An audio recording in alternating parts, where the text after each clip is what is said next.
What our children really need today is a grounding in who they really are. I met a young man at this camp. We gave him a name here, and we called him the teacher, the Pakinomagit. He goes around and he uses these teachings. My worth is based upon my spirit, and nobody can place a value upon my spirit because my spirit is invaluable. I'm worth just as much when I'm born as I will be when I pass away. And everything in between that is just a compliment to my human journey. I opened up with an introduction to the medicine wheel workshop and helping people understand the fundamental principles and the teachings that have been passed on for generations. It's not something we just look at on a wall. It's something that we live and we apply into our life. It contains many rich cultural teachings.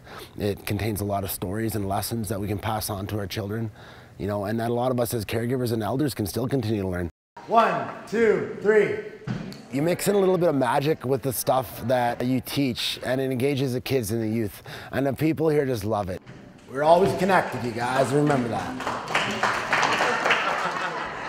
Sometimes we think that learning about culture or, the storytelling methods, can be a little bit too serious. And so sometimes we kind of lose track. So you engage them through magic and through humor.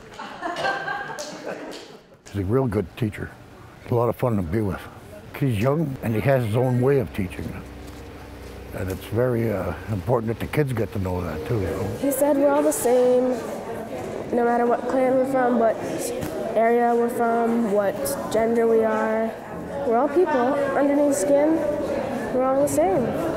It chose Earl, particularly because he has a really dynamic personality when it comes to dealing with kids and getting their interest, because he speaks the same language. He's walked where they're walking, so he knows the difficulties that they're having. So all of his teachings that he delivers are the same teachings that the elders are delivering, just with a different voice. And I started nurturing my roots and honoring my roots and understanding who I was and as an Aboriginal person, taking pride in who I was. I started finding that tree of life started to become strengthened, and I started branching off another path in life. And having that sense of pride in who I was and understanding my culture, just like we've all done here tonight, was what really gave me the strength that I needed. I even liked the little tricks that he did with the cup. He poured a little bit of water in a cup, and then he said, "What happens to your culture when you don't use it?" You lose it.